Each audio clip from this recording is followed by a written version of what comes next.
come and get it.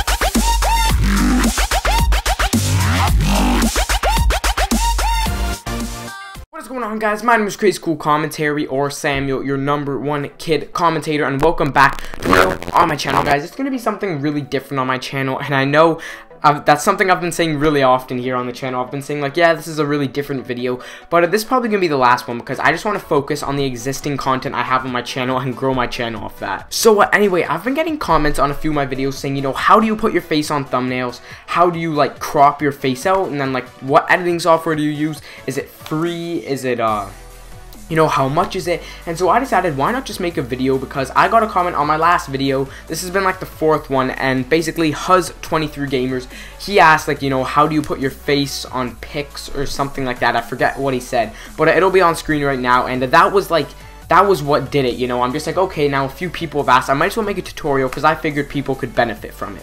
So anyway, guys, without further preface to this video, this is going to be how to put your face on thumbnails easy and free. Alright, ladies and gentlemen, so you can probably tell that I don't have my face cam, which is something different again. But, you know, this is a tutorial video, it's not a gaming video or anything like that, so I figure there's no need to put a face cam. So anyway, guys, the first step you're going to need is you want to type in GIMP on whatever browser you use. Alright, guys, you see, like, there's free download. So GIMP is a complete...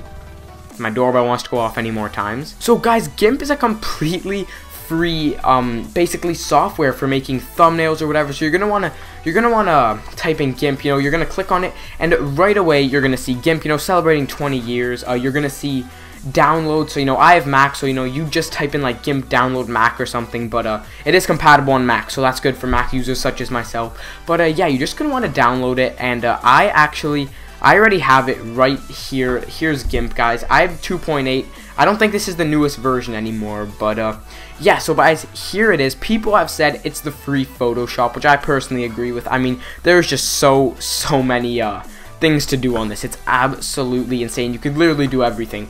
But guys, this is how I personally do it. I go to File, I go ahead, I hit New, and I scale up, guys, because sometimes YouTube likes to blow up your thumbnails and make them, like, a lot bigger. For example, if you set it as your channel trailer or something, it's gonna become a lot it's gonna become a lot bigger. So you want to make sure it's always good quality. So you want to go ahead, type in File, you're gonna go New, and like I just did, 1280 by 720 is what I would recommend. So then you want to go to the view section, and you're just going to want to go to 50%, so you get a nice overlay of the space you have, and see how much space you have overall, guys. Alright, ladies and gentlemen, so the next step is you are going to need to take a picture of your face, or like whatever you want to put on the thumbnail, guys. So, you know, be it your iPhone, your face cam, a camera you have already existing, you know, you're just gonna need something to take a picture with. So right here, this is the picture I took for my 50 subscriber special, guys. So just wait for it to load in here. That right there turns into that, guys. So it looks really good. Okay, that to that, I think it's absolutely insane, and this tutorial is going to show you guys how. So basically, once it's dragged and dropped in here, you are going to want to go to the view, and to get a nice clean cut, because, you know, if you're trying to, like, scale it from out here, you're obviously going to get pieces of the background in it, and that's not going to look nice. So what you're going to want to do is you're going to go to the view, and you're going to want to go, like, really in, okay, like 400, like, I mean, whoa. Okay, so yeah, you're gonna want to go like this, guys, and you are going to move, you know, you can move it around with your D-pad or whatever you have. I use my D-pad, so you know, here it is. So this is gonna be the start of it, and the reason I'm zooming in so much is, like I said, you know, you can get a really clean cut right around where you want it, and it looks way better than if you were to do it zoomed out from, like, 50%, because it'd be a lot choppier. So let's start cropping this thing. So what you're going to want to do is go up here, and you are going to see the free select tool, and the rest doesn't really matter, but you're going to want to go ahead, click on it, guys, and this is basically going to be your cropping tool. Okay, so oops. Okay, so guys, this is going to basically be your cropping tool. So you know, you just lay down points with this. It's really easy. So hold on, let me just move that one over there. Yeah, so here you're gonna go, and basically what you're gonna want to do is just you're just gonna want to scale all around it. See, now this is even a little bit zoomed out for my liking, so what I'm gonna do, I'm just gonna go ahead and zoom it in a little more. I'm probably gonna go for around 500, and okay, that's a little better. But anyway, yeah, you're just gonna want to go all around, really taking your time. Okay, it's very, very costly of time, guys, but it looks absolutely amazing on a thumbnail, as you guys just saw. So yeah, so you're just gonna want to do this basically all the way around, guys, and I'll see you guys after this is done. Alright, ladies and gentlemen, so I have just finished cropping this. It took me a while, but you guys are about to see how good it's gonna look soon. But yeah, it took me about 10 minutes, but I'm finally done. So once you get to the last point you want, you're gonna find out how to close it off now. So basically, you're gonna want to go to the view. You're going to want to go to the view, you're going to want to go to 50%, again, you know, get a nice view, and look how many points there are, you know, that's just how in detailed you need to go, and it really pays off. So, basically, this doesn't matter, because this is off of the thumbnail, obviously, so then you're going to want to connect the last point somehow to this point. So, basically, this is my last point right now, I guess, but for the picture, that's my last point. But basically, you want to connect it to the first point, and, bang. So now it's going to create like sort of a rigid outline, and that just shows that it's ready, and it's ready to be cut out.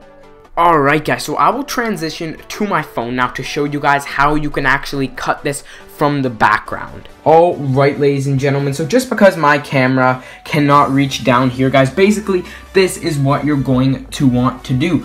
You're going to go to, well, for Mac it's Command, but I believe on PC, Windows, it is Control. So you want to go Command X, and then that is going to create a white border where it was, or inside the cutout area, guys. And then you're going to see that it's even white on sections, and then you're going to want to go to Command V, and then you'll see that will bring it right back, and it will create a floating layer.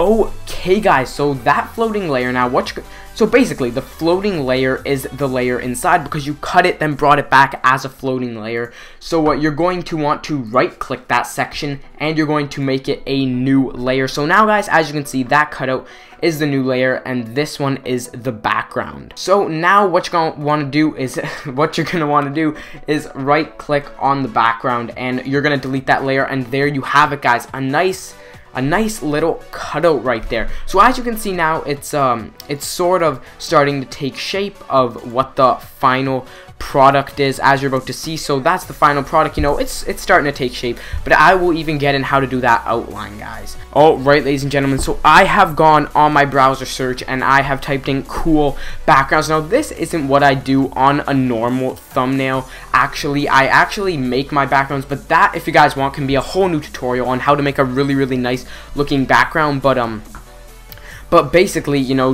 I just found a quick background for the video. Honestly, it doesn't matter what you go for. I guess we'll go for this. This looks like it's about 1280 by 720, so it will fit in the background pretty nicely, hopefully, guys. So, yeah, let's drag and drop it in there, and okay, that doesn't matter. Obviously, it's like way off, and like it could be centered more, but that is fine for now, guys. So now, if the cutout of you, the pasted layer, if it is too big on the screen, what you're gonna want to do is you will want to go to this scale tool right here. You want to left click that, obviously select it, and then left click the pasted layer. And then you're going to want to connect these, because if not, you know, these things will go down separately. But if you want to keep the general size of it, or like the scale, then you want to connect those so then they both go down and they keep the original scale of it. So, you know, you're going to want to bring it down. That seems like it's about good for the thumbnail. So then, oh yeah, I don't know, I've been using this for so long, it's like instinct what to do next. But you're going to want to go to, after that, the move tool. And, you know, you're just going to want to left click on it, and you can just basically drag it anyway. So, you know, I usually put it in the bottom right, or like the bottom corner, so that I still have room for my title and like a picture there. But basically that is what it's going to look like right there. And obviously, if you want it smaller or bigger, you know, you can go on that, you know, you can move it up, you can move it down, or whatever you like. But now I'll get in on how to put an outline on and how to make it look overall good. Okay, so what you're going to want to do is right click it, and you are going to want to go to this thing with the red box called Alpha to Selection, and you are going to select that. So now the dotted outline will come back, and you guys will see that now. But after that comes back, you guys are going to want to go to Select. So you guys are going to want to select grow, and then basically, you know, I think this picture would look good in a 5, and if we go ahead and click OK, you can see how like there's a little outline now, and how like it's a little bit off of the picture, and that's going to be how much it outlines it. But I think that's too small, so we're going to go ahead and undo that, and we are going to grow for 6. I think 6 will be good, and then it's a little bit further out, and I think that is good, guys. So we're gonna want to select the color that we want to outline it in. Why not? Let's go for a red, my favorite color. So there we go, we have a red, and then basically if you just outline it right now, it'll go over the picture and it won't outline it, it won't go behind it. So what you're going to want to do is you're going to want to click on this paper right here, and what that does is give you the option to create a new layer. So you know, we can just call this background. So yeah, you're gonna want to click OK, and then right up there you'll see the layer, the background. So then after this, to actually put the red in effect and put the outline in effect, you want to go to edit, and you want to go, you don't want to go fill with BG color. Some people get confused. You want to go with fill with FG, fill with foreground color. So you're gonna want to click that, and then initially it will go over, guys. Don't panic, don't worry. You want to click this arrow, and basically what this arrow does is it like moves the layers up and down, but you want to move it one under the pasted layer. So it was right there, and that's why it was on top. So you're always just going to want to move it one down, guys, and there it is. There's the nice looking outline, guys. So then if you want to see it, obviously this isn't important, but just go select none, and then that is actually how it looks. So it looks really awesome, guys. Yeah, so just a little quick tutorial on how to make like the picture stand out. What you're going to want to do is see this background I chose off of Google. You want to go Alpha to Selection with that again, you know, left click, just click Alpha to Selection, and see, now it's dotted on the outline. And what you're going to want to do is go to filters, and I'm just going to do this quickly because this isn't really part of the tutorial, but this is just something, the extra step, what I do to make them look nice and what you guys might want to do. So filters, and you want to blur it. You're going to choose the Gaussian blur. I don't know how to explain it, I'm sorry, but the Gaussian blur, and you are going to want to, you know, you can just move around the background. So just find a spot where you can see it clearly. And see, the more you move these up, the more blurred it becomes. You see that, guys? So see, like, that's it really blurred. Then if you move it down, it becomes less. So I usually go for around a 20 depending on the thumbnail, but once you click OK, you will see the background fade out. And guys, now look how much more the picture of me stands out, guys. So that's just a quick little thing to make it really stand out more. If you guys want to see a complete thumbnail tutorial, then hit that like button, and obviously let me know in the comments if you guys want to see a complete how to make a thumbnail on this free software. But anyway, guys, I think that's going to wrap up the video. Let's get into the outro. Alright, guys, so I hope you have all enjoyed this tutorial. I hope this is helpful. I know that if I wanted to put my face on it, this video would have definitely helped, because I went into some pretty serious detail, and I'm not that much of a patient guy, guys, so this took a lot of my willpower. No, I'm just joking, it really didn't. But anyway, guys, I'll see you guys all in the next video. Please drop a like if this helped you, and let me know in the comments if you guys want to see a full thumbnail tutorial on how to just put like how to put an outline on it, you know, how to do everything, how to make stuff bold and really stand out. But anyway, guys, see you all in the next one. Peace out. Welcome to